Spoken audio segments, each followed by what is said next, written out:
خۆشەویستانی کورسات نیوز سڵاوتان لێبێ لەگەڵ هاوکارانم لە بەرنامەی ڕاهەند لە شاری هەولێری پایتەختی هەرێمی کوردستانی 32 ساڵ لەمەوبەر ئەوە ڕۆژێ لە باوکی ڕێناسەوە بۆ شانە چەکدارەکانی بروسک خۆتان ساز و ئامادەکەن بۆ ئازادکردنی هەولێر دوجار کۆمەڵێک کوڕی ئەوێ ڕۆژێ بە شان و شەوکەت و بە عزەتی نەفسەوە پیاسێک بە بەردەم قەڵای هەولێردا دەکەن و مژدەی ئازادی هەولێر بەگوێی هەموو خەڵکی کوردستاندا دەدەن. 32 ساڵ هەولێر ئازاد کراوە بەڵام هێشتا گلەیی و نیگەرانی لەو شارە هەیە. هەندێک تاوەری بەرز و باڵا و هەندێک خەڵک لە ژیانێکی ڕاقی و شاهانە دەژین و بەشێک لە خەڵکیش لە نەهامەتی و سەرگەردانی. ئەمە تەنها بۆ حکومڕانی ئەو شارە ڕاست نییە، بۆ یەکێتی نیشتیمانی کوردستانیش کاگەر سەیری هەر وێنەیەکەی کوڕانی یەکێتی لە شانە چەکدارەکانی بروسک و لە پێشمەرگە قارەمانەکان و لە هەموو تەنانەت ژنانیش ڕۆڵێکی کاریگەریان هەبوو. بەڵام بۆچی یەکێتیەکانی ئەو شارە نیگەرانن؟ بۆچی یەکێتیەکانی ئەو شارە داوای باشتر و وجودی باشتر و پتەوتر دەکەن؟ بۆچی یەکێتیەکانی ئەو شارە ڕقەم دوون و هەندێک جار ڕقەم سێ سیر دەکرێن؟ لە یادی ئازادکردنی هەولێردا ئێمە بشە و گفتوگۆ لەو بارەیەوە دەکەین، هەم بە یادی ڕاپەڕین و هەم بە یادی ئێستا بە میوانداری هەرێک لە بەڕێزان بەڕێز دکتۆر ڕێبوار ئیسماعیل ئەندامی سەرکردایەتی یەکێتی نیشتیمانی کوردستان، هەروەها فەیمە سابر ئەندامی سەرکردایەتی هاوکات شانەی نهێنی، هەروەها بەڕێز حاجی مەسیفی ئەندامی سەرکردایەتی و بەشداربووی ڕاپەڕین، بەڕێز مەلا قادر سەرپەرشتیاری شانە نهێنیەکانی بروسک. دروستمت سەربەرز، هەروەها ژمارەیەک لە گەنج و لاوان و بۆ سوپاسەوە بەشدارن. سوپاس بۆ ئێوەش. کاک مەلا قادر، چێ ڕابەرایەتی ڕاپەڕینی کرد بۆ ئازادکردنی هەولێر و چۆن دەستان پێکرد؟ ئەگەر بریفێ کورتێکمان بۆ باسکەی بە کورتی من سوپاس دەکەم. پێششی بۆنەی ئەم یادە پیرۆزەوە پیرۆزبایی لە خەڵکی شاری هەولێر و خۆشەویست و سەرجەم جەماوەری خەڵکی کوردستانی باشوور و سەرجەم کوردستانەکانی تریش پیرۆزبایی لە هەر هەمویانەکەم لەبەرەوەی ڕاپەڕین وەرچەرخانێکی مێژووی بوو بە نیسبەت هەست و نەستی کوردەوە. ساڵانێکی دوور و درێژ بوو دوژمنەکانی کورد هەوڵی تێشکاندنی کەسایەتی کوردیانە کرد. ڕاپەڕین ئەو گۆڕانکاریە بوو کە کەسایەتی زاتی بۆ تاکی کورد گێڕایەوە. تاکی کورد متمانە بەخۆی دروست بکە و سقەی بەخۆی هەبێ کە توانای گۆڕانکاری هەیە و توانای ئەوەی هەیە مافەکانی خۆی بەدەست بێنێ و دیفاع لە خۆی بکات. بەنسبەت ڕاپەڕینەوە لە تێگڕایە بۆ ڕووی ئاشکرایە کە یەکێتی نیشتیمانی کوردستان نەخشە و بەرنامەی ڕاپەڕینیدانە لە دوای ئەوەی کە حکومەتی عێراقی کوێتی داگیر کرد. یەکێتی قەناعەتی وا بوو کە ئەمریکا یاخود دەوڵەتانی هاوپەیمانان لە عێراق دەدەن، عێراق لاواز دەبێت، پێویستە ئێمە خۆمان بۆ ئەو ڕۆژە ئامادە بکەین کە لە عێراق درا، دوای ئەوە ئێمە بتوانین گۆڕانکاری لە واقعی کورد و لە واقعی کوردستانە بێنی نەدی. لەبەر ئەوەی ئەوسا وەزعی خەڵکی کوردستان زۆر خراپ بوو، کوردستان چۆڵ کرابوو لە ئاوەدانی لادیەکان و شارۆچکەکان هەموو ڕاجۆزرابوونەوە، هەموو خرابوونە ئۆردوگا زۆرە ملیەکانەوە. 182,000 ئەنفال کرابوو خەڵکی کوردستان لەناو برابوو. ئەو هەموو شوێنە بەچێکی کیمیایی وێران کرابوو، عیبادە کرابوو. بۆیە سەرکردایەتی یەکێتی نیشتیمانی کوردستان نەخشەیەکی وردی بۆ ڕاپەڕیندانە. لە ضمنی ئەو نەخشە وردانە ناردنەوەی پارتیزانەکان بوو کە پێشتریش پارتیزانەکان وەجبۆج بەداهات نەخوارەوە، بەڵام دوای ئەوە بە ڕێژەیەکی چەرتر پارتیزانەکان نێرانە خوارەوە و بەشێکی باش لەو پێشمەرگانەی کە دەکرا بنێرێنەوە بۆ ناو شار نێرانەوە بۆ ناو شار بۆ ئەوی ئامادە بن لە ناو شارەکان ئەگەر بە سیفەتی تەسلیم بوونەوەش بێ، بەڵام لێرە لەناو ئامادە بن. ئێمە لە ڕەخسنەکانی ناوشار شانە چەکدارەکانی دروست هێشتا دروست نەکرا بوو بەڵام هێنمان هەبوو سوپای ڕزگاری کوردستانمان هەبوو کە ئێمە لە هەولێر دووتی بوو دوو گروپی سوپای ڕزگاری کوردستانمان هەبوو ئەمانەت پێشمەرگەی ناوشار بوون ئامادەکرا بوون بۆ ئەگەرەکانی داهاتوو بەڵام لە نەخشە و بەرنمەکانی ڕاپەڕینا داوامان لێکرا کە ئێمە سوپای ڕزگاری کوردستان بکەینە بنەمایەک بۆ دروستکردنی شانەی چەکدار لەبەر ئەوەی ئێمە پێویستیمان بە خەڵکێکی زۆرە بێ پێویستیمان بە جەماوەرە بێ پێویستیمان بە شانەی چەکداری زۆرە بێ بۆ ئەوی بتوانین لە کات و ساتی گونجاوە کوردستان ئازاد بکەین و لام و دەستگاکانی ڕژێم ڕابماڵین ئێمەش ئەمانەمان کردە مەکۆی کۆکردنەوەی خەڵکی دڵسۆز و تێکۆشەر لە هەموو ئاستەکان لە خەڵکی ناو دەسەڵاتدار ئەوانەی کە چەکداری ڕژێم بوون لە هەر شوێنێکی چەکداریە بوون ئەو خەڵکانی ترکە لە دەروی کاروباری ڕژێمون فەرمانبەر بوون کرێکار بوون خەڵکی ئاسایی بوون خەڵکی جوتیار بوون لە هەموو ئاستەکان ئزگەی دەنجی گەلی کوردستانی لەم مەدانەیە دەورێکی زۆر گەورە و گرنگی بینی بە تایبەتی دوای ئەوەی بڵندگۆیەکانی حکوومەتی عێراقی هەمووی لە کارکەوت هیچی دەنجی نەما ئەوەی هەبوو نەبوو خەڵک جۆی لێ دەگرت و جێ ئەمە لێ خەڵک بوو ڕادوی دەنجی گەلی کوردستان بوو ئەمە وای کرد ڕەبتەکە لەگەڵ هەموو خەڵکە لە ڕێی ئزگەی دەنجی گەلی کوردستانەوە بێت و ئێمە بەنسبەت هەولێر بەشێکی زۆری کەرکوو بازیان و باەنجانەوانی کە ڕخستەکانیان پەیوەندیان بە لای ئێمەوە بوو بە هەولێرەوە بوو دهۆک ئەمانە هەموو لە ژێر شانە چەکدارەکانی بروسکە شانەکان ڕێکخران ئەم شانە چەکدارانە ئەوانەی کە بەلای ئێمەیە هاتن ژمارەیان زۆر زۆر بوو تقریبا نزیکەی 720 شانەی چەکدارمان هەبوو بەڵام بە ژمارەی جیاجیا هەبوو ژمارەکانیان کەم بوو لە 2 کەس و 3 کەسەوە واتیای هەبوو لە سەروی پەنجاوە بۆ نمونە کاک حاجی شانەیەکی لابوو لە سەروی 50 کەسەوەی تیا بوو ئێمە زۆر بە وردی کارەکانمان ئەنجامدا و خەڵک جەماوەری خەڵکی کوردستان زۆر بە جۆش و خۆشی گەرمەوە بە دوای بانگاوازەکانەوە ئاهاتن هەر شانە چەکدارێکش کە ڕێک دەخرا ژمارەی نهێنی بۆ دادەنرا ئەدرایە ئزگەی دەنجی گەلی کوردستان ژمارەکە بۆ خاونەکان ژمارەکان بۆ ئەخوێنرایەوە زۆر بۆ دڵنیا بوونەوە وڵی ئەگەر ڕێگەم بدەیت ئەبێ بە کورتی بێ پامی علامی یاک مەلاقاتە بفەرمو فەرمو مشکلەنی ئەگەر هی بێمەوە ئەکەیت باشە مشکلەنی لە زۆر باشە کاک حاجی مەسیفی چێ ڕابەری ڕابەرایەتی ڕاپەڕینی کرد بۆ ئازادکردنی هەولێر و چێ خاوەنداریەتیەکە ئێستا زۆر سپاس بە ناوی خوای بەخشندە و میهرەبان سەرەتا سەری ڕێز و نەوازش بۆ هەموو شەهیدانی ڕێگای ڕزگاری کوردستان بەگشتی و شەهیدانی ڕاپەڕین لە شاری هەولێر بە تایبەتی پیرۆزبایی لە خەڵکی هەولێر دەکەم بەهۆی ڕاپەڕینیان و ڕزگارکردنی شاری هەولێر من بۆ مێژووە جێڕمەوە مامزەلال لە ساڵی 1970 چوە دەرەوەی وڵات لە 1970 گەڕایەوە قاسمەڕەش مامۆستا ڕێبواریش لەوێ بوو یەک سلسلە کۆبوونەوەی بە ئێمە کرد بەیانیان و ئێوارەکان لە خیتابەکان و قسەکانی مامزەلال بە ئێمەی ڕاگەیاند بە هەموو لاش ناوی ڕاگەیاند خۆتان ئامادە بکەن لەبەر ئەوەی حکوومەتی عێراق بەگشتی سەدام حوسێن بە تایبەتی تووشی غوروریەکی گەورە بووە دەست لە شتێک دەداتن کە هەموو دنیا پێی ناخۆشە ئەوە خیتابی مامزەلال بوو کە درچی بۆ کردبوو پاشەوەی کە لە دەرەوە خەڵکێکی زۆری لە ئەوروپا و لە ئەمریکا و لە وڵاتە عەرەبیەکان بینی بوو لەسەر قسەی ئەوانەوە ئەوەی بە ئێمە ڕاگەیان هەم بۆ معنەویەتی ئێمە بوو هەم بە سەرکردایەتی چیتیش ئەلەوێ پلان و بەرنامە دانرا لە سەردەستی ئەو کاتی کە مامزەلال خۆی لەوێ نەبوو کاگنۆشیروان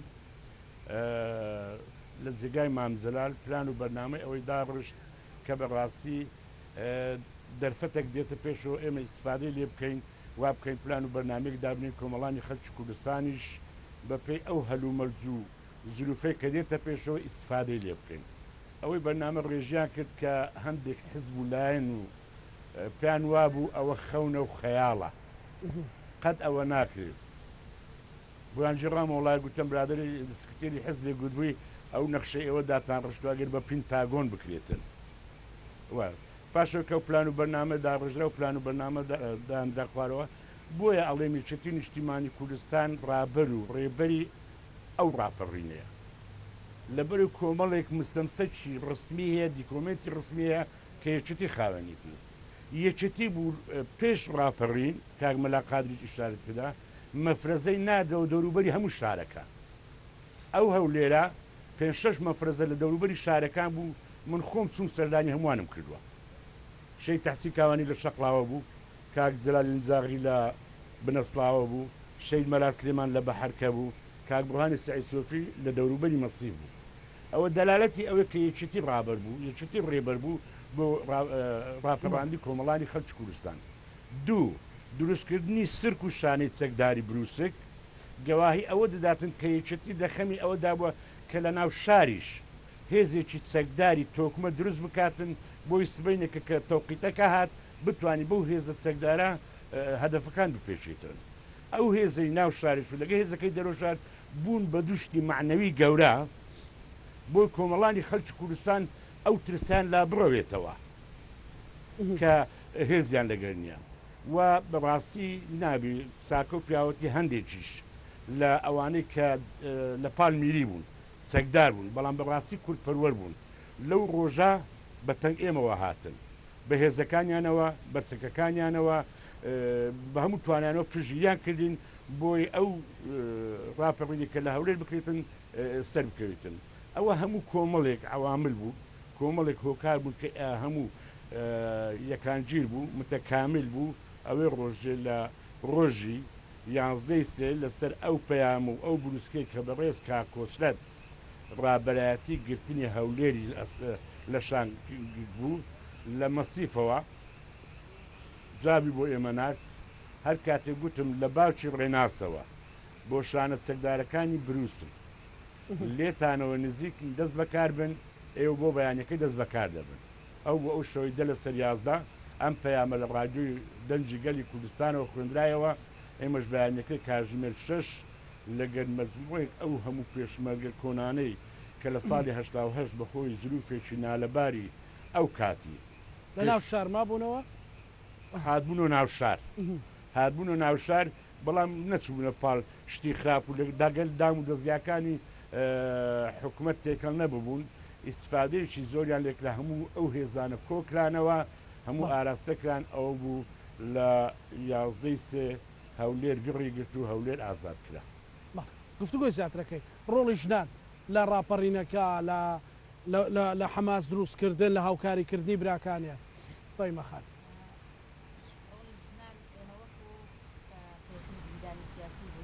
هەمیشە ئاگامان لە حرەکەی کوردی هەبوو هەرە گەورەمان ئەوە بوو بزگانکردنی کوردستان و سەرکەوتنی حیزبە کوردیەکان بە تایبەتی یەکێتی نیشتیمانی کوردستان ژنان ئەو کاتی هەر لە ڕێگەی ڕێخستنەکانەوە کە ڕێخستنی نوێ نەما بوو هەر لە ڕێگای ڕێخستنە کۆنەکانەوە کە ئەوانەی پێشتر وەکو مامۆستا ڕێوار و مەلاقادر و ئەوانە بەخۆیان ئاگادار بوون و خەبەرەکانیان دەناردەوە حرەکاتەکان دەزاندرا ئەو کاتی ژنانیش هەر لە ڕێگەی ئێزگەی دەنجی گەلی کوردستانەوە هەمیشە ئاگادار بوون بەنهێنی پێشتر زۆر بەنهێنی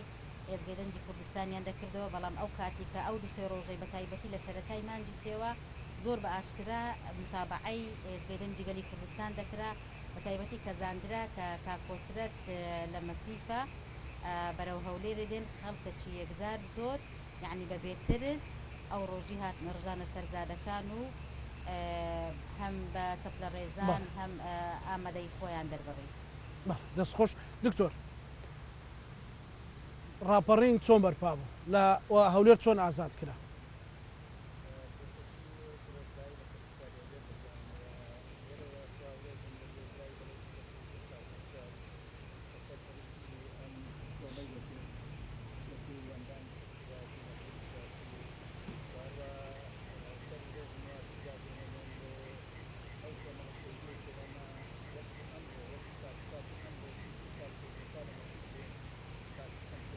کە شەهید کرا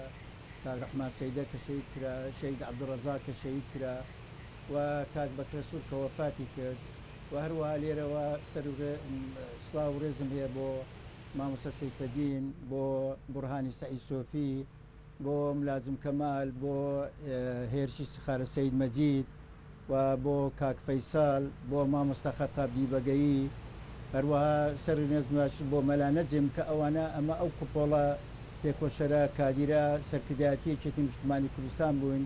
کە لە سات و کاتێکی 32 ساڵ پێش ئێستا لە مەسیف کۆبووینەوە و ژمارەیەک پێشمەرگەمان لەگەر بوو ئامادەکاریمان کرد بۆ ئەوەی کەوا بەیانی زوو هێرش بکەین و بین هەولێر ڕزگار بکەین لەگەڵ شانە چەکدارەکان، لەگەر ڕێخستنە دێرینەکان، لەگەر تێکرای جەماوەری خەڵکی کوردستان. پرسیاری ئەوەی کە ئایا یەکێتی نیشتیمانی کوردستان ڕۆلی چ بووە بە تایبەتی جەنابی مانجلال یەکێتی نیشتیمانی کوردستان نەخشە و پلانەکەیدانە. ئێمە لە قاسمەڕەش نزیکەی 2 مانگ بەس خەریکی ئەوەی بوون کە پلان و نەخشەماندانە بیرۆکەی ڕاپەڕین پێش ئەوەی ئێمە کوێت بگیرێتن و عێراق ئەو وەزعی بەسەر بێ لە دوای ڕاگرتنی شەڕی ئیران و عێراق شەڕی خەلیجی یەکەم بیرۆکەی ئەوە هاتە پێشەوە کە ئیتر دەبێ گرنگی بە شارەکان بگرێتن و شارەکان ببێتە سەرمەشقی ململانی ئێمە و یەکێتی نیشتیمانی کوردستان ڕێخستنەکانی زۆر بەهێزە و زیندونە و پێشمەرگە دێرینەکان و خەڵکی جەماوەر زۆر تەیدی یەکێتی نیشتیمانیەکە لەبەر بیرۆکەی ڕاپەڕینی شارەکان لە ئارادا بوو و لە هەندێک شوێنش ڕاپەڕین لە هەندێک شوێن سەری هەڵدا وەکو خەبات وەکو لە شوێنەکانی تر سەری هەڵدا کەم کەم خۆڕسک داهاتە پێشەوە بۆ یەکێتی نیشتیمانی کوردستان ئامادەکاری تەواوی کرد بۆ ئەوەیکەوە هەموو ڕێخستنەکانی کۆ کردەوە بە مرکزی تەوجی کردیە یەک ناوەند هەموو ڕێخستنەکانی هەرێمی کوردستان شارەکانی هەولێر، دوهۆ، کەرکووک، سلێمانی هەمووی کۆ کردەوە بەیەکەوە. بۆیە ئێمە ئەو سات و کاتەی کە لە چوارقڕنە هاتین ئێمە هێزەکانمان بوو بە 2 قۆڵ، قۆڵێکمان هاتە کۆیە لە کۆیان ڕزگار کرد و لە کۆیە شەوری تر بەرە هەولێر ئەم قۆڵەمان کە ئەوانش بریتی بوو لە مامۆستا چەتۆ و مامۆستا بەکر و شەید ڕێباز و کاک بێستون و مام غەفور و شەید فاقا و ئەوانێک کە لە بیرم بن شوانی بەتەلۆنی 4 وە کاک سەرباز کە هێزێکی کەرکووکی لەگەر بوو ئەمەش قۆڵی دووەم بوو. قۆڵی یەکەم ئەو قۆڵە بوو کە کاکوسە سەرپەرشتی دەکردووە ئارەسەی دەکرد کە ئێمە دەبایە لە بین بەیانەکەی زوو پیرزین، شاوێز، کەورگۆسک، ڕزگاری تۆپزاوە و خەبات ئەوانە بگرین و لەوانەوە داخلی شار بین و قۆڵی دوای میشمان کە بریتی بوو لەو هەواڵانەی کە باسم کرد کە مامۆستا چەتۆ سەرپەرشتی دەکرد لەگەر مامۆستا بەکر و شەید ڕێبازوانە لێرە مەجموعەیەک پارتیزانیشان لەگەر بوو وەکو جەلالی نیجاغی ئەوانە بێن لە بنەسڵاوە و دارەتوو لە قوشتەپە ئەو سنوورانە بگرن و بێنە ناوشار. ینی ئەم بە 2 قۆڵەوە بەرنامە دانرا بوو کە ئێمە تەوقی هەولێر بکەین و لە هەولێرشەوە بێنە ناو دام دەستگایەکان و کۆنتترۆلی شاری هەولێر بکەین. بۆیە ئەمە بەیانی زوو بە ڕێنمایەکانی جەنابی کاکۆسەت و هەمومان نەخشەکەمان وا بوو کە ئیتر بەیانی بە تایبەتی کە حەسەن کوێستانی و ڕەحمان سەیدا بۆ پیرزین و شاوێز، من بۆ کەورگۆسێک، کاک بەکر بۆ ڕزگاری، کاک بورهانی سەعید سۆفی بۆ خەبات ئەمە هێزەکانمان دابش کرد بۆ هەرێکە یەک کۆمەڵە پێشمەرگەشمان لەگەر بوو کە لێرەوە دەکرێت ڕێز لە هەموو پێشمەرکان لە خەباتیان لە ماندیبوونیان ئەوانە هەموو جێگای ڕێز و تەقدیری ئێمەە. ئێمە هاتین داخلی شار بووین ئەوەی کە گرنگ بوو سەیتەرەی هەولێر بوو لە فترێکی کەماگیرە و ئێمە کە داخلی هەولێر بووین لە کن مەعمەل پاکە لەوێت تووشی شەڕ بووین پلاتۆزی حکومەت قەسبی ئەمەی دەکرد و تەقەی لێ دەکردین بەڵام ئیتر جەماوەر و خەڵک و شانە چەکدارەکان ڕێخستنە دێرینەکان تێگرایی جەماوەری خەڵکی شاری هەولێری قەڵاو منارە بەڕاستی لە دام و دەستگایەکانی ڕژێم هاتنە دەست و توانیە لە ماوەی کووردا کۆنتترۆلی هەمووی بکەن و ئێمە بۆ ڕزگارکردنی شاری هەولێر خۆتانزان هەولێر ئێمە هەولێرمان لە بەرچاو بوو ئەو سنووری ڕۆژ ئاوای هەولێر کە زۆربەی منزومە ئەمنیەکان کە ئەمنی شیمالی ئەمنی هەولێر شعبەی بەعس معسکەری هەولێر ئەوانە هەموو کەوتوبوونە ڕۆژ ئاوای هەولێر کە ئەوە منطقەیەکی زۆر ئیستراتیجی بوو بەنسبەت حکومەت ئێمە بۆیە تەرکیزمان لەسەر ئەمە کرد کە ئەمە دەبێت ئەو موقعانە بگرین بە تایبەتی من و لەگەر هەواڵانم لەگەر کاک خەتاب مامۆستا خەتاب لەگەر کاک فەهد لەگەر تقریبا 18 پێشمەرگە دەبووین ئێمە هاتین بەیانەکەی منزومەی ئیستخباراتمان کرد ئەوەی ئێستا کە بەرامبەر معسکەرەکە ئێستا ڕێکخراوە دیموکراتیەکانی پارتیە و لەوێشەوە ئیتڕوومان لە معسکەر کرد معسکەری هەولێر ئەم ڕۆژی داوامی دەکرد هەموو لە دەوام بوون و دەوامی ڕسمی هەبوو ئێمە دەستمان پێکرد بە تەمشیدکردنی معسکەر تا تقریبان سعات 1:30 و سعات 2 نیوەڕۆ توانیمان ئێمە بگەینە مووقعی هەولێر و هەولێر هەموو قاعەکان و معسکەری هەولێر کۆنتترۆل بکەین و لە دواییە سعات 2 گەڕامەوە هاتمەوە لەگەر پێشمەرکەن هاتیینە لای مەجلیسی تەشریعی کە ئێستا پەرلەمانی کوردستانە لەوێ کاکوسە لەوێ بوویتە لەوێ یەکتریمان گرتەوە وتی چ بکەین گوتم با بچینە محافظەی هەولێر و هاتیینە محافظەی هەولێر سەرێکمان لە محافظەی داچوینە ژووری محافظ کە هاتیینە دەرەوەتی چ بکەین گوتمان با پیاسەیەکی بەردەمی قەڵاو منارە بکەین چکەمە کاتی خۆی کە لە ڕێخستن بووین هێواران هەموو ڕێخستنەکانی ئێمە لە بن لە چاخانەی مەسکۆوە هەتا لە یاری هەولێر کە ئەوانەی کە شارەزای هەولێر ئەو خەتا تقریبا هەموو ڕێخستنەکان لەوێ کۆ دەبوونەوە پیاسەمان دەکرد یەکتریمان دەبینی بڵاوکراوەمان دەدا بە یەکتریمان بەسەر دەکرد و خەبەر هەبا شتێکە بە ڕۆژێک من و کاکۆسەدەوە هە لە بۆ تاریخ باسکەم لە بەردەمی محافظەی بوون کاکۆسەد وتی دەبێ ڕۆژێک بێتن مامۆستا ئێمە لە محافظە ڕابوەسنی خطاب بۆ کچان و کوڕانی هەولێر بدەین ڕۆژێک دەبی بێتە پێشەوە ئەوە ئەو بیرۆکە هە لە مێشتمان ما بوو بۆیە گوتمان باچینە ئەو پیاسەمان کرد نەشمان دەزانی کامیرە هەیە تەسوورمان دەکات ئەگەداری ئەو کامیرەش نەبوون ئەو کامیرە لە ئیرادی ئەو برادرە تەسووری ئێمەی کردیوانە زۆر باشە زۆر باشە گفتوگۆی زیاترکەی ئەوە گەر قسەیەکتان هەبێ وەکو بەشدار بوو وەکو گەنج وەکو خەڵکی شاری هەولێر قسەیەکتان هەبێ بێمە وڵاتان دوای باش مامۆستا بوو بورە قسەکانم پێ بڕی ئەگەر تەواوی کەی بیرۆکرد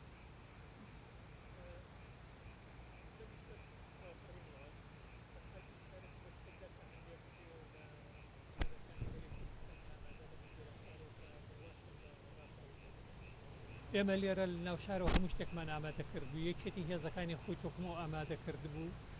پارتیزانەکانی نارد بۆ خوارەوە هەموو شتێک مەیسەر بوو جەماوەر ئەکوڵا بەڵام هەندێک لایەنی بەرەی کوردستانی ناهات نەخوارەوە لەگەڵ قیادی یەکێتیا بۆ ئەوی بیان ڕاپەڕین بکرێت لەو ئانوساتانەیە لە 4 مانگ وەک مامۆستا ڕێبواری شارێتی پێدا لە خەبات هەڵشاخانێک لە بینی ئەمنەکان و هەنێ لە خوێندکارەکانە دروست بوو بووە کێشە لە بینیانە بۆ شێوە مزاهرەیەک لە خەبات تەقە دروست بوو لە بینی هەرولا لە هەردوو لە بریندار هەبوو ئێمە دوو شەهیدیشمان هەبوو هزار سەڵاو لە گیانی پای شەید بەختیار و شەید محەممەد کە هەردووچیان ڕێخستنی یەکێتی بوون هەر بەو بۆنەوە سڵاو و ڕێز بۆ تێکڕای شەهیدانی ڕاپەڕین و تێکڕای شەهیدانی کوردستان خوێنیان ئینشاءڵڵا قەت بەزایە ناڕۆ ئاوات و ئامانجەکانیشیان دێتە دی من خۆم دوو جار محاولەم کرد بچمە خەباتەوە ڕۆژە بە حکومە من مەسئولی ڕێخستنەکانی هەولێر بووم نەمتوانی بچمە ناو خەباتەوە هاتمەوە ئێمە لیژنەیەکمان هەبوو لیژنەی ئامادەکاری ڕاپەڕین کۆمکردنەوە کە بریتی بوون لەمانە ئەحمەد بچکۆڵ کە گۆڕانە ئێستا نازەم دانیشتویان نا مامۆستا خالید هەلاج سەرپەرشی دهۆکی دەکرد بەندە مستەفا ئیبراهیم ئەو کاروباری دارایی شاسوار کاروباری دارایی بۆ بەڕێوە دەبرین شەید خولە کە کاروباری پێشمەرگە کۆنەکان و پێشمەرگە دابراوەکانی بۆ دەکردن وەکو پەڵنگ وا بوو کەماندووبوونی لەگەڵانە بوو وەلو ئەو لە لیژنەکە نەبوو بەڵام لەو کۆبنەوەی لەگەڵمانە بوو من پێشنیاری ئەوم کرد لە بەیانیەوە ئێمە دەبێت ڕاپەڕین بکەین برادەران وتیان قیادەی یەکێتی بڕیاری نەداوە من پێم وا بوو کێشە هەیە لە بەرەی کوردستانیە مەگەر چاوەڕوانی حلبوونی کێشەی ئەوان کەین ئێمە ڕاپەڕینمان لە دەست دەچێت ئەگەر بێت و دووسێ کەس بێنن ئیعدامی بکەن لە پێش چاوی خەڵک چاوی خەڵکەشێنن هێزیش پەیتا حکومەتی عێراق کۆی دەکاتەوە لە بەرەوەی دەستی لە جنوب بەر بووە کێشەی جنوبی تقریبان کۆنتترۆل کرد بووە ڕاپەڕین دەمرێ و نابینە خاوەنی هیچ گەیشتە قەنەعەت بەڵام لە چۆوە دەست پێ بکەین پێمان وا بوو لە هەر شوێنێکەوە دەست پێ بکەین دەتوانین ئازادی بکەین بەڵام من پێم وا بوو دەبێت لە ناوچە سنووریەکانەوە دەست پێ بکەین تاوەکو هێزی پێشمەرگە بمانگاتێ و بە نەس ئەوەمان باس کرد ئەگەر ڕانی ئازاد بکرێ شارێکی حدودی ئازاد بکرێ بەرەی کوردستانی بێتە خوارەوە یان نێتە خوارەوە پێشمەرەکانی هەرێن و دەگەن پێمان ئەوسا ئێمە ئەتوانین ناوچەکان باشە مامۆستا بۆچی بڵێ بەڵێ فەرموو بۆچی ئێستا مەسەلەن هەندێک خەڵک نیگەرانە لەوەی کایچێتی خۆی بە خاوەنی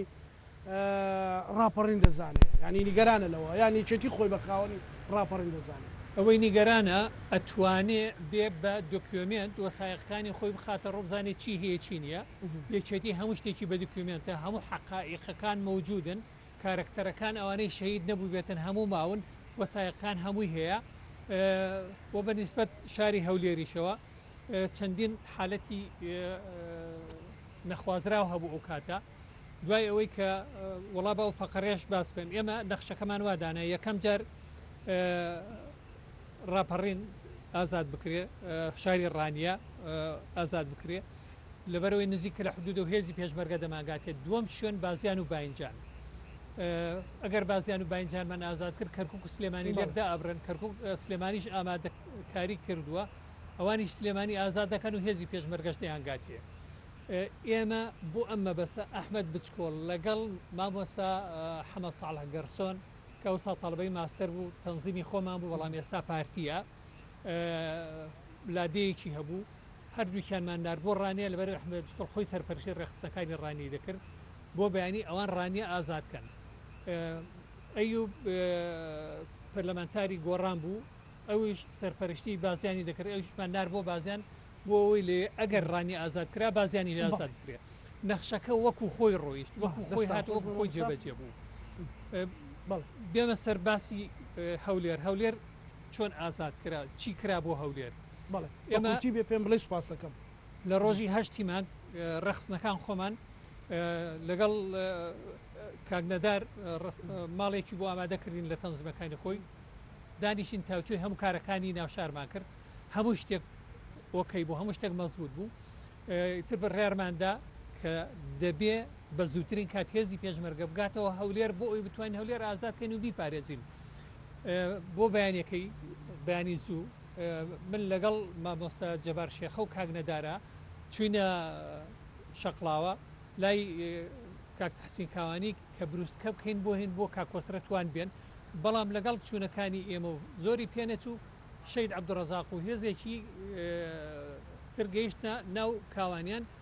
هەر ئەو ڕۆژە هین ئازاد کرا شەقڵاوە ئازاد کرا کە شەقڵاوە ئازاد کرا ئیتر شەید عەبدوڕەزاق وتیەوە نەرمانی لای شەید چۆستانی هەزار ڕەحمەت لە گۆڕەکەی لەگەڵ جەنابی کاکۆسرت ئینشاءالله هەمیشە تەندروست دەبێ و بۆمان دەمێنێ لێ لەگەڵ ئەوە دانیشتین تاوتوی بابەتەکانمان کردەوە پێداچوونەوەی تری نەخشەی ئازادکردنی هەولێرمان کرد لێ ئێمە پێمان وا بوو دەیمان هەولێر ئازاد بکەین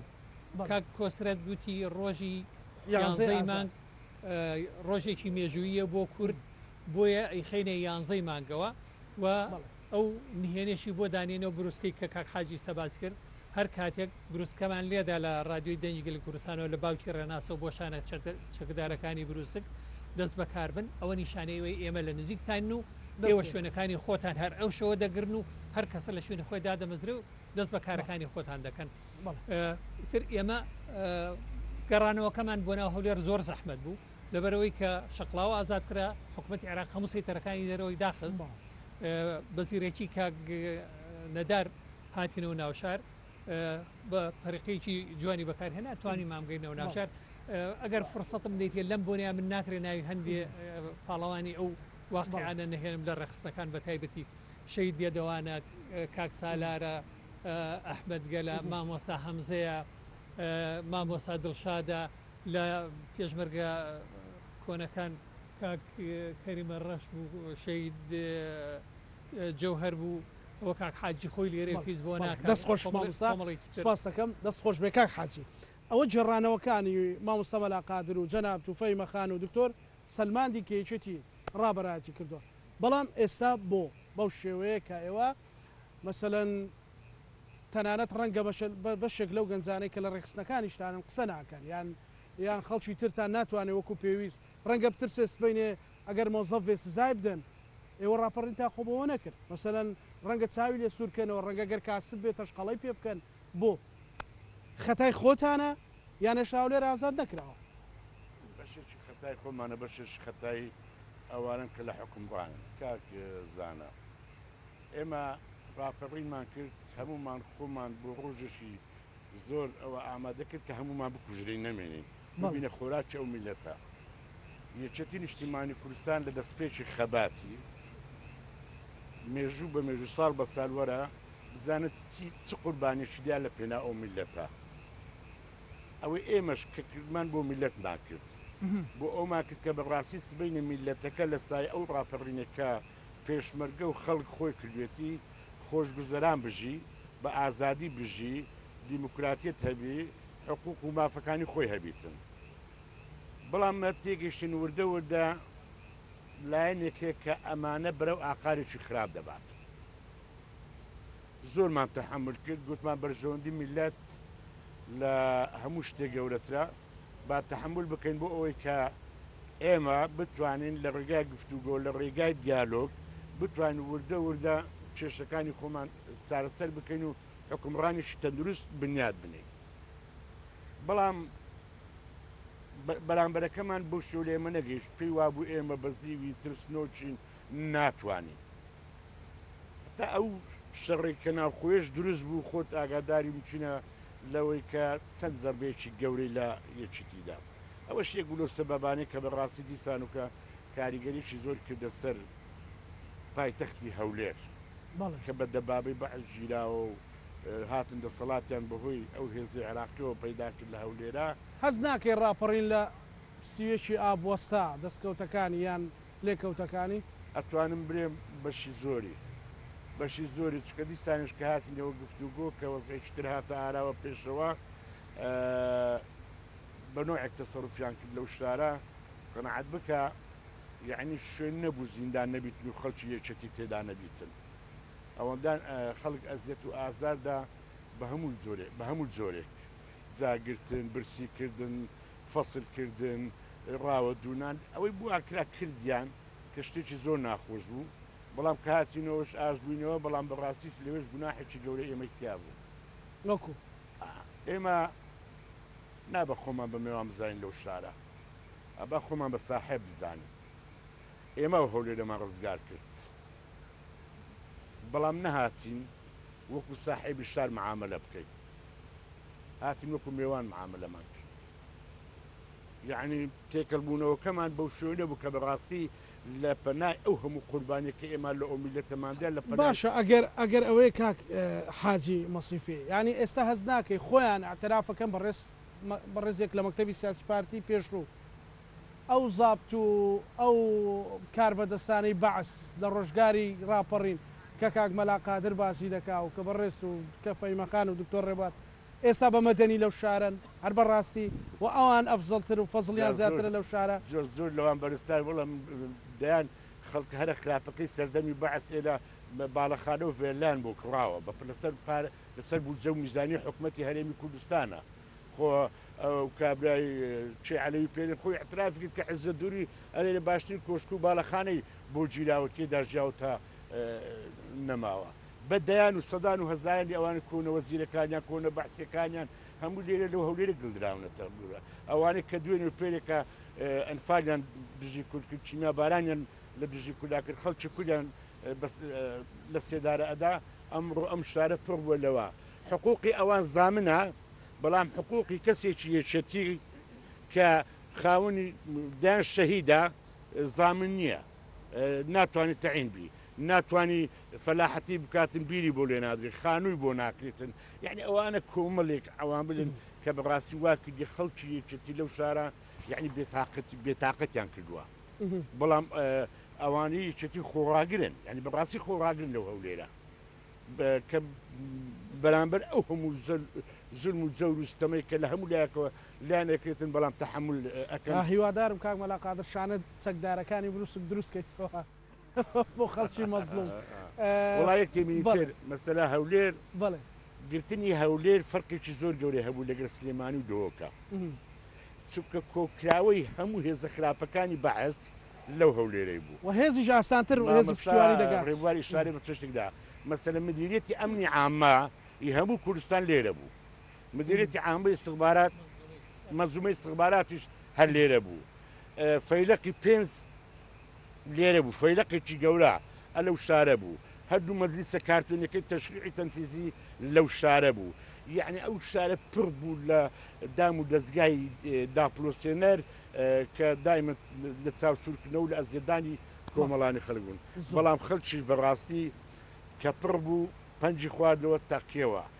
خراپ بە ڕوشاندا تەقیەوە. یعنی بە خیلالی تقریبا 6 ساعتێک 7 ساعتێک ئەو شارە گەورەیە لەو هەموو دام و دەستگای پاکرایەوە. زۆر باش فەیمەخە بۆ هەولێریەکان تۆ ژنێکی سەرکردایەتیت بۆ هەولێریەکان هەست بە خوب نەکەن، هەست بە مەسەلەن وەکو کاک حاجیێڵی هەست بە میوانەکەن ئێستا دەرەنجامێتی لەبەر ئەو تاکڕەویەی کە ئەو تاکڕەویە ئەوای کردیە مەسەلەن بەزەقی دیارە کە هەموو شتە جوانەکان فەرامۆش کراینە باس ناکرێن دەستکەوتەکانی مە باس ناکرێتن. ئەمن یەک لە خۆم کە ئەمە لە هەشتایەکان لە زیندان بووین، ئەمن 85 ژن لەگەرم لە زیندان بوو، زۆربەی هەر زۆری یەکێتی بوون، یەک کچم لە بیرە شوعی بوو. ئێستا هەر باس ناکرێن، یعنی دەستکەوتەکان ئیمەنە و دیاریش نییە چکرایە و دکتۆر باسی سێ میحوەر و سێ قۆڵت کرد، ئەوە کاک بورهانی سعید سۆفی، شەید تەحسین کاوانی، شەید عەبدوڕەزاق، شەید کوێستانی، کاک کۆسرەت ڕابەرایەتی دەکرد. ڤیدیۆیەکێ مەسەلەن بۆ ئێمە مامجەلال سەرۆک مامجەلال دەڵێت من ئەو کاک کۆسرەتە ڕابەرایەتی و سەرۆکایەتی یاخود سەرپەرشتی ڕاپەڕینی لە هەولێر کرد. کوا مدیری مەکتەبێکتان، کوا مۆزەفێکتان، کوا هەست بە نەقز دەکەن، ینی بۆ لەو شارە خەتای خۆتانە، خەتای قیادەی حزبەکەتانە، خەتای یاخود پارتیە ڕێگەتانەدا. بۆ وەکو کاک حاجی مەسیفی دەڵێ عەزەت دووری و باڵادەستەکانی ئێوە ڕۆژەی بەعس لێرە لە خۆشترین ڤێلابن و کوڕانی قەراج و کەندێناوە شێشتا هەر لەناو سیان و قوڕا و لیتەی هەولێردا بژین. زانانی کچی پرۆسەی ڕاپەڕین جیابکەوە لە حکومڕانی شتێکە، ڕاپەڕین شتێکە. ڕاپەڕین ئێمە کە ڕاپەڕینمان کرد نەخشەکە یەکێتی نیشتیمانی کوردستان وە جێبەجێکردنەکەشی یەکێتی کردی و ئێمە ئەوە سەروەرێکی گەورەیە بۆ هەمومان بۆ یەکێتی نیشتیمانی کوردستان. ئێمە ڕاپەڕینمان هەتا کەرکووک برد و لە کەرکووک بەو لاوەشە و دەچوونە پێشتر، بەڵام زروفی سیاسی لە منتەقەکە گۆڕا. سەدام حوسێن دەستی کراوە توانی خۆی ڕێبێخێتەوە و هێرش بکاتەوە سەرمان و وەزعی هەرێم بەم شێوە گۆڕا. یعنی عاملی سەدام بوو بە عاملێکی بەقووت لە حکومڕانی هەرێمی کوردستان. سەدام ڕاستە لە هەولێر نەبوو، بەڵام لە هەولێر حکومڕانی دەکرد، لە هەولێر نەبوو بەڵام لە هەولێر دەستی هەبوو، توانی تەسیری هەبوو لەسەر حکومڕانی هەولێر. ئێمە هەوڵماندا، یعنی سەدام ساڵی 2005 ڕووخا،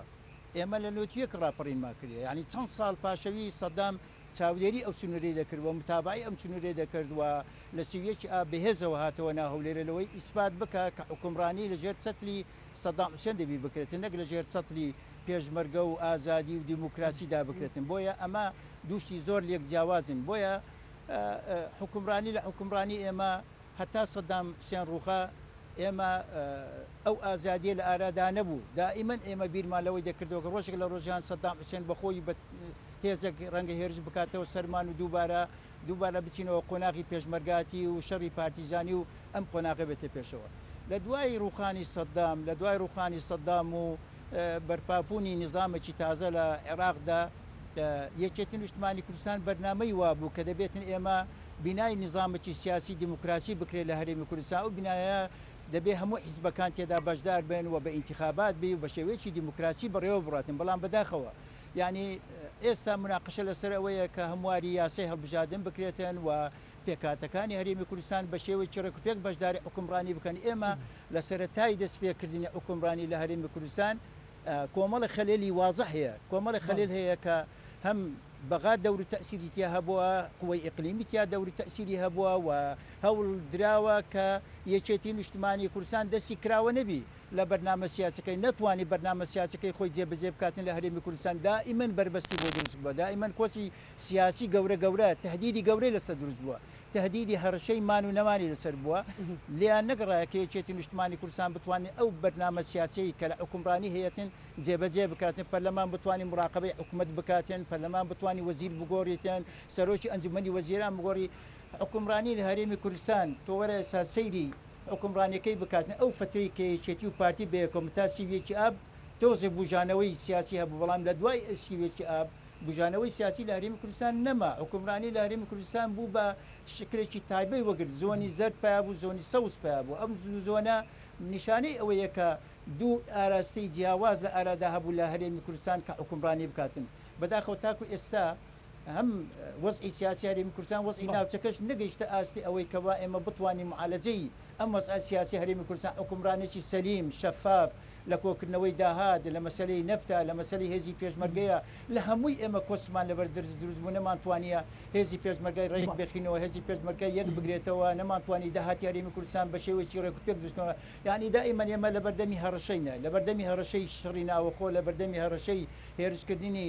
هێزەکانی ئیقلیمی بۆ ناو هەرێمی کوردستان کە ئێستا بە ئەشکرا دیارە بە ئەشکرا مەسەنە هەڕەشە لە سەری یەکێتی نیشتمانی کورد لەولا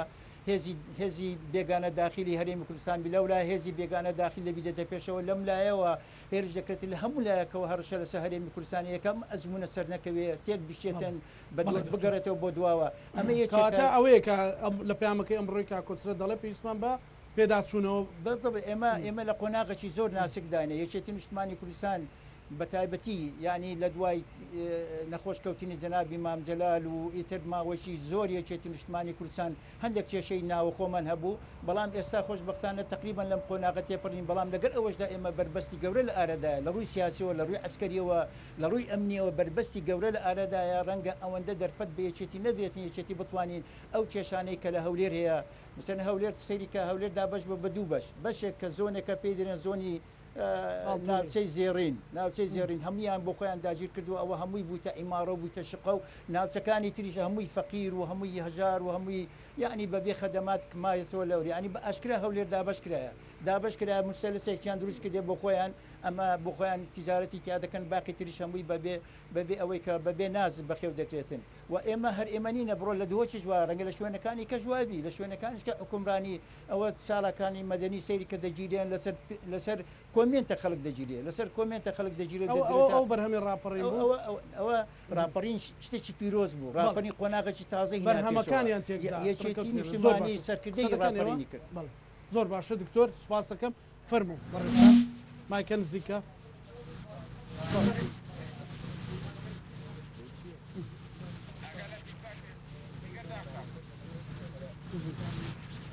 اوكي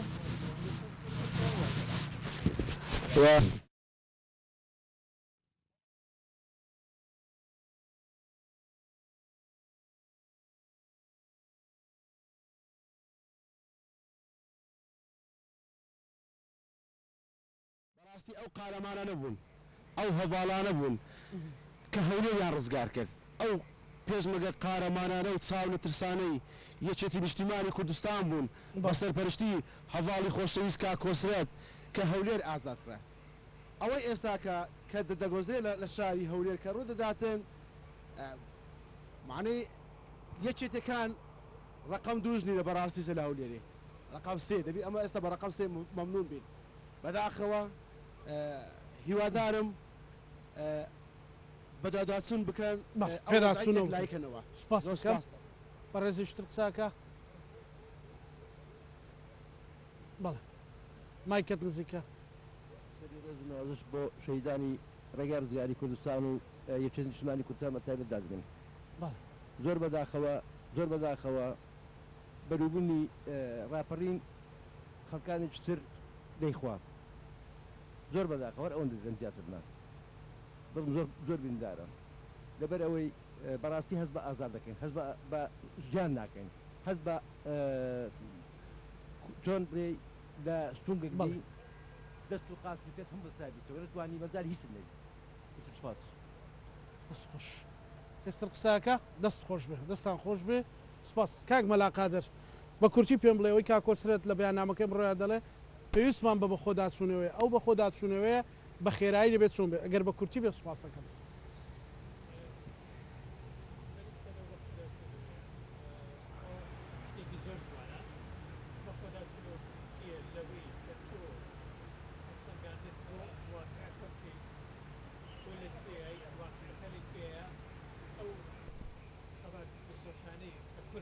کردوێتی ئەنجامی داوە ئەو هەموو تەسیحات و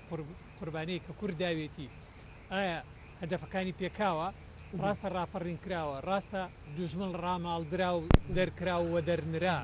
بەڵام ئایا دەستی دوژمن لە ناو کوردستانە براوە کاریگەری نییە لە سەرناوی کوردستانە مامۆستا ڕێبواریشی ئیشارەتی پێدا کە دەستی بەعس هەرماوە کاتی خۆی هەرما بوو لە ناوە بەڵام ئێستاکانە پاشماوەی بەعسماوە ئەفکاری بەعسماوە ڕاستە ئێستا ئێمە لە وڵاتێکی فیدراالیان عێراق بۆ بە دەوڵەتێکی فیدراالی بەڵام عقلەتی شۆڤینی حکمی عێراقەکە هەتاوەکو ئێستاکانە هەموو چاوەڕوانی فرسەت و هەلێکن کە ئەو زروفە بگۆڕێ من پێم وایە ئێمە نین وەزعی کوردستانمان ڕاگرتووە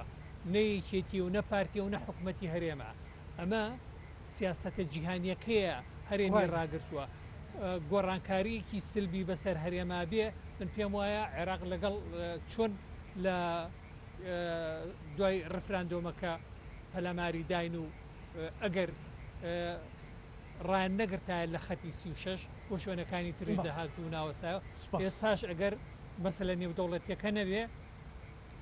ئێمە وجودمان لە خەتەرایە بۆیە زۆر گرنگە ئێمە بتوانین خۆمان بخزێنین ناو معادلاتە نێودەوڵەتیەکانەوە و بتوانین کاریگەریمان لەسەرەوان هەبێ بتوانین جێ خۆمان لێ بکەنەوە بەڵام بۆ ئەمە ئێمە پێویستیمان بە یەک دەستی و یەک دەنگی و یەک ڕەنگی هەیە ئێمە عەفوکە ببورن ئێمە پێویستە واز لە ململانیە ناوخۆیەکانی خۆمان بێنین ئێمە پێویستە دەستی برایەتی بۆ یەک درێژ بکەین ئەگەر یەک بین چۆن کاتی خۆی توانیمان سەرکەوتن بەدەست بێنین ئێستاژ یەک بین دەتوانین زۆرشت دەدەست بێنەوە سپاس دەکەم ببوورە دوا سەرنجی کاک حاجی بە کورتی لەسەرچی لەسەر ڕاپەڕین دەستکەوتەکانی لێکەوتەکانی مەترسیەکان لەسەر هەرێمی کوردستان من حەزم بە تەبایی یەکریزیە چکەمە کاتی خۆش ئێستاش ئەڵێم ئەگەر ئێمە خاوەنی بووین بەڵام ئەگەر لە ژێ چەتری بەرەی کوردستانی نەبین لەوێ کێشە مەشاکلیستان بۆمان دروستە بووە ئێستاش ئەڵێم بەڕاستی ئەبێ حکومەتی هەموو هاوڵاتی بیتن حکومەتی هەموو ناوچەکە بیتن نەک حکومەت بۆ هەندێک خەڵک ئەرحەم ڕاحیمین بی بۆ هەندە شوێنی شەدید العقاب بیتن بۆیە بەڕاستی حکومڕانی بەو شێوەی کە ئێستا بەڕێوە دەچێت دەکرێتن من ڕاستە زروفی ئەقلیمی و دەوروبەر و تەسیلاتی خۆ نێودەوڵەتی تەسیلاتی خۆیە بەڵام بەڕاستی ئەو حکومڕانیەی ئێستاش کە لە هەرێمی کوردستان بەڕێوە دەچیتن حکومڕانیەکی ئیستبدادیە تاکڕەویە ئێستا بۆ کەس ناکات ئێستا بۆ هیچ کاکە خۆری ئێمە جیرۆدی ئەو وەزعەنینە تێکڕای ئەو میلەتە جیرۆدی ئەو وەزعە بووە لە خزمەتگوزاری لە موچە لە داهات لە هەموو شێوازێکەوە بۆیە حەق وایە بەڕاستی بێنەوە خەت یعنی حکومەت ببێتە حکومەتی هەموو کەس ئەو غروریەی سەردەمی سەدام بەردەوامە ئێستا غروریەتە بیندرێ هیچ شتێک ناشبێنم بە سەدام و ڕۆژێمەکەی بەڵام بەڕاستی ئەو حکومەتی ئێستاش ئەگەر بەو شێوەیە بڕوا بڕێەوە بەرەو ئاقارێکی خراپ دەڕاتن و خۆشیان مەسئولیەتەکە هەرەگرن دا پەیامی فەیمەخە دا پەیامت لەسەر ڕاپەڕین و لێکەوتەکانی بەڵێ ینی پەیامت بۆ گەنجان بۆ لاوان وڵاهی دەستکەوتەکان ئەوانە ئاماژەیان پێدا کە دەستکەوتەکان پێش سوێکی ئاب دەستکەوتی جوان هەبوو ئێستا من هەدەرێم دەستکەوتی جوان هەیە وانە لە پاش ڕاپەڕینەوە ئەو هەموو زانکۆیە جوانە دروست بووە کچان و ژنان یعنی زیاتر هاتینە پێش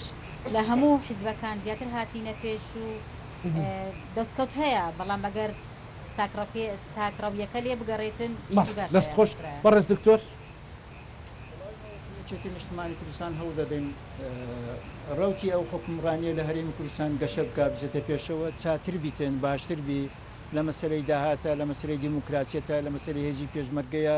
علاقاتمان لەگەر بەغا کە زۆر میمە شتێکی زۆر گرنگە و استراتیژیە علاقاتمان لەگە بەغا بە قوتکەین بەهێزکەین ئەو مەشاکلانەی کە لەگە بەغدا هیتمان چارەسەر بکرێتن ئەمانە هەمووی پرۆژەی یەکێتی نیشتمانی کوردستانە کە هەوڵی بۆ دەدا هەوڵی بۆ دا کە جێبەجێ بکاتن ومێت دەکەم حیزبە کوردستانیەکانش هەموو هاوکارمان پشتیوان بن بۆ ئەوەی کەوا ئێمە بتوانین حکومڕانیەکی سەلیم و ڕەشید لە هەرێمی کوردستان بەرپا بکەین لەوەی کەوا قوبولیەتی هەبی لەلایەن وڵاتانی دەرەوە و بتوانین سەرکەوتن بدەستمەوە بتا بچێ پێشەوە یعنی ئەمە پامی یەکێتیەوە بە تایبەتی لە ڕاپەڕین لە ڕانیە سەرۆک باڵی ئاماژەی بەوە کرد کە ئەمە ئامادەینە لەگە هەموو ئیز بە کوردستانەکان دابنیشین کەس ڕەش ناکەینەوە کەس ڕەت ناکەینەوە ئامادەینە ئەو کەم کوریانەی کە لەلایەنی چێتی هەیە و لەلایەن حکومڕانی هەیە ئێمە بۆ پڕی دڵفراوانی و ئامادەینە بۆ ئیکەوە حکومڕانیەکی جوان لە هەرێمی کوردستان لی بۆ هەموو ئیزبەکان بەشدار بن و ئەم یاسایانەی کە ئێستا هەیە کە تەنیا دەسەڵات دەداتن بە ئیزبێکە کە قوڕغی هەموو جمگەکانی حکوومەتی کردیە کە ئەمە ینی بەدیار کەوت کە سەرکەوتو نیە و هیچ دەستکەوتی بەدەستنینە هەم لە ڕووی ئابوووریەوە لە ڕووی نەفتەوە لە ڕووی هێزی پێشمەرگەوە لە کۆمەڵێک بوار ئەم حکوومەتە سەرکەوتنی بەدەستنینە کە دەبێت چارەسەر بکرێ و ئەمان هیچ ڕێگای ترمان لە بەردەمینە ئیلا ئەوەی کە یەک ڕێزی خۆمان بپارێزین و هەوڵ بدەین حکومڕانی هەرێمی کوردستان حکومڕانێکی چاتر و باشتر بێتەکایەوە و بتوانانی زیاتر خزمەتی خەڵکی هەرێمی کوردستان بکە لەوەی خەڵک بتوانانی پێمان ینی خەڵک ڕازی بتێن ئەگەنا خەڵک ئەم وەزعی ئێستا هەیە قبول ناکە. بەڵێ سوپاس بۆ بەڕێز دکتۆر ڕێبار ئیسماعیل ئەندامی سەرکردایەتی و بەشدار بۆ ڕاپەڕین سوپاس بۆ بەڕێز فەیمە سابر ئەندامی سەرکردایەتی سوپاس بۆ بەڕێز حاجی مەسیفی ئەندامی سەرکردایەتی و بەشدار بۆ ڕاپەڕین سوپاس بۆ بەڕێز مەلا قادر سەرپەرشتیاری شانە نهێنیەکانی بروسک ببورن سەرماتان بۆ مانجومکردن کاک مەلا قادر کاک حاجێت و گوتت سەرمایە مکتوب سەرمانێ لە هەولێروانێ بەڵام بەڕاستی سەرما بوو سوپاس بۆ ئێوەش ئازیزان بینەرانی خۆشەویست لە شاری هەولێرەوە دووبارە ئازادیتان پیرۆز بە هیوایەوەین کە هەمووانەی میوانەکانمان لە ناوەڕۆکەکەی خۆیان و سەرنجەکانی خۆیان وتیان بەرەو پێش بچێت و کەم و کورتەکان چارە سەر بکرێت لە پێناو خزمەتی زیاتر و بە فیڕۆنەچوونی دەستکەوتەکانی ڕاپەڕی ڕەهەنتان پێشکەش کرا بە یارمەتی هاوکارانم هەموو لایەکتان ئەمانەتی خوای گەورە بخواتانە.